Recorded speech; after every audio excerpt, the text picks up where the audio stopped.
તો કરોડોની નકલી નોટોના પ્રકરણના તાર સુરત સુધી પહોંચ્યા છે। અમદાવાદથી પકડાઈ નકલી નોટો છપાતી હતી સુરતમાં। સરથાણામાં એક મકાનમાં છપાતી હતી આ નકલી નોટો।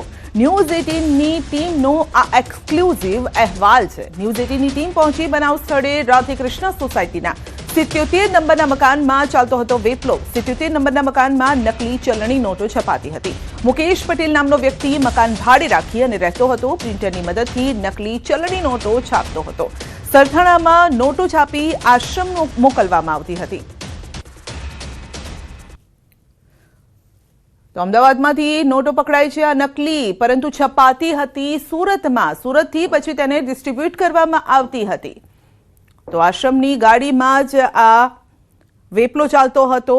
એક જગ્યાએથી બીજી જગ્યાએ લઈ જવામાં આવતી હતી, જેથી લોકોને ખ્યાલ ન આવે અને કોઈને શંકા ન જાય। પરંતુ ન્યૂઝ 18 ગુજરાતી પહોંચ્યું છે ગ્રાઉન્ડ ઝીરો પર, જ્યાં આ નકલી નોટો છાપવામાં આવતી હતી।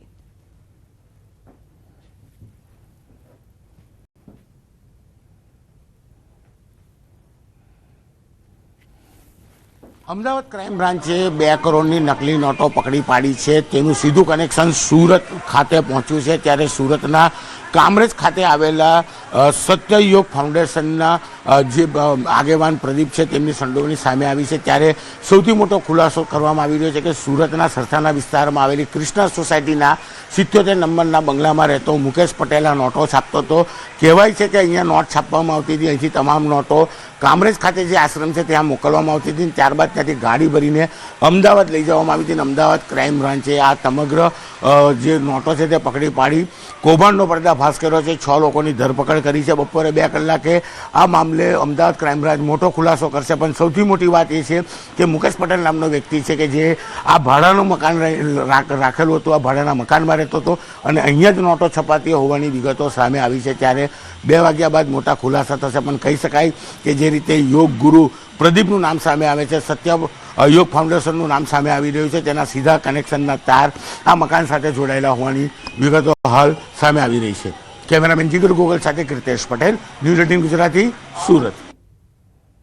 તો નકલી નોટોનું કામ થતું હતું ત્યાં ન્યૂઝ 18ની ટીમ પહોંચી છે। તો આરોપીની કુંડળી, મહિલાઓની નાડી પકડી અને દાવા કરવામાં આવતા હતા। લગ્નના સપ્તાહમાં જ પત્ની પ્રદીપને છોડીને ચાલી ગઈ। રાજકોટમાં મોટો આશ્રમ પણ પ્રદીપ ધરાવે છે। આશ્રમમાં મહિલાઓ સેવા કરવા આવતી હતી। તો તમામ મહિલાઓ સફેદ કપડાં પહેરવાનું તેમને ફરમાન પણ કરાયું હતું।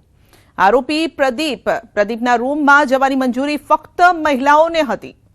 આશ્રમમાં આવનારને જમવાની વ્યવસ્થા રખાતી હતી। બહારથી આવતા સંતો માટે પણ અલગથી 5-6 રૂમ પણ રાખવામાં આવ્યા હતા। પ્રદીપમાં રૂમમાં જવાની મંજૂરી ફક્ત મહિલાઓને, અને મહિલાઓ જો આવે તો સફેદ વસ્ત્રમાં જ તેમને આવવાનું ફરમાન આપવામાં આવતું હતું। તો આ એ જગ્યા છે જ્યાં નકલી નોટો છાપવામાં આવતી હતી।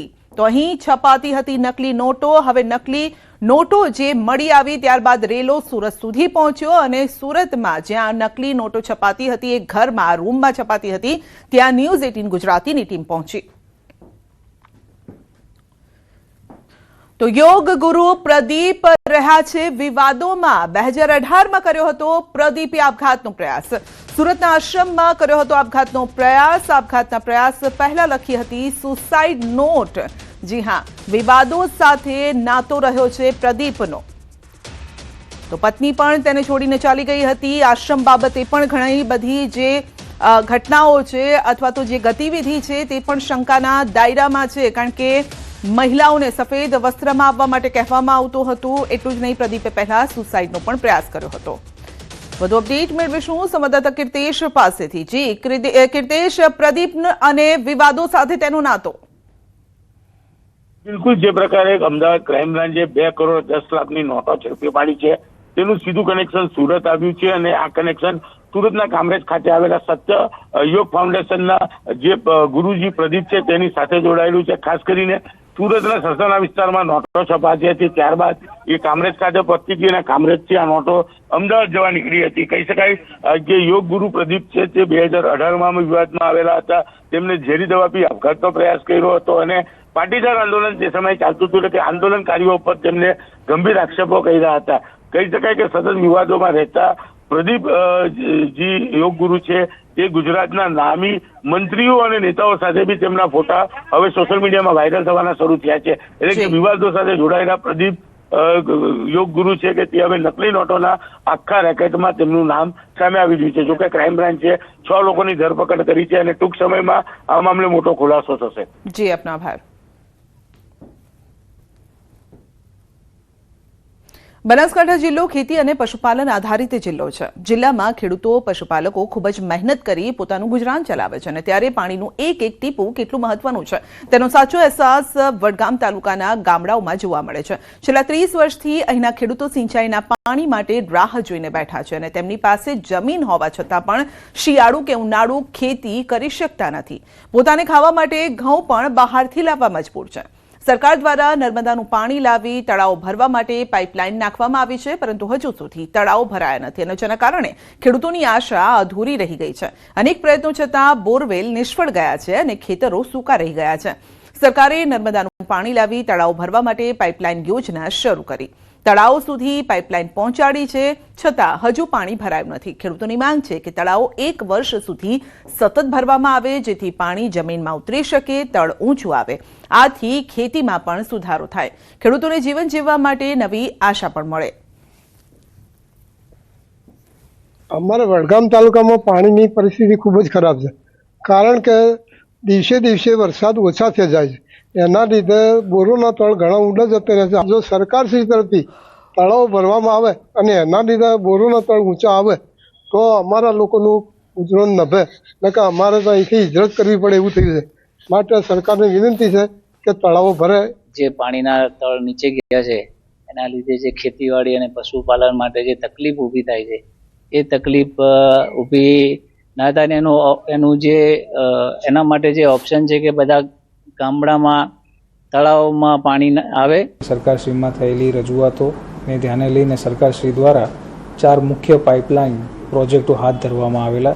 આ પાઇપલાઇન પ્રોજેક્ટોના ઇન્સ્ટોલેશનની કામગીરી પૂર્ણ થવાને આરે છે. તે પૈકી વડગામ અને પાલનપુર તાલુકાના અંદાજિત 126 તળાવો ભરવામાં આવનાર છે.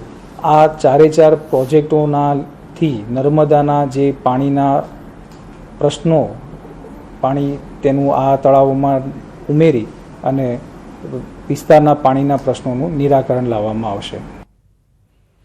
ગાંધીનગરના દહેગામમાં પશુપાલકોનો વિવાદ ઉગ્ર બન્યો છે. પશુપાલકોએ દહેગામ બંધનું એલાન આપ્યું છે, જેને સમર્થન પણ મળી રહ્યું છે.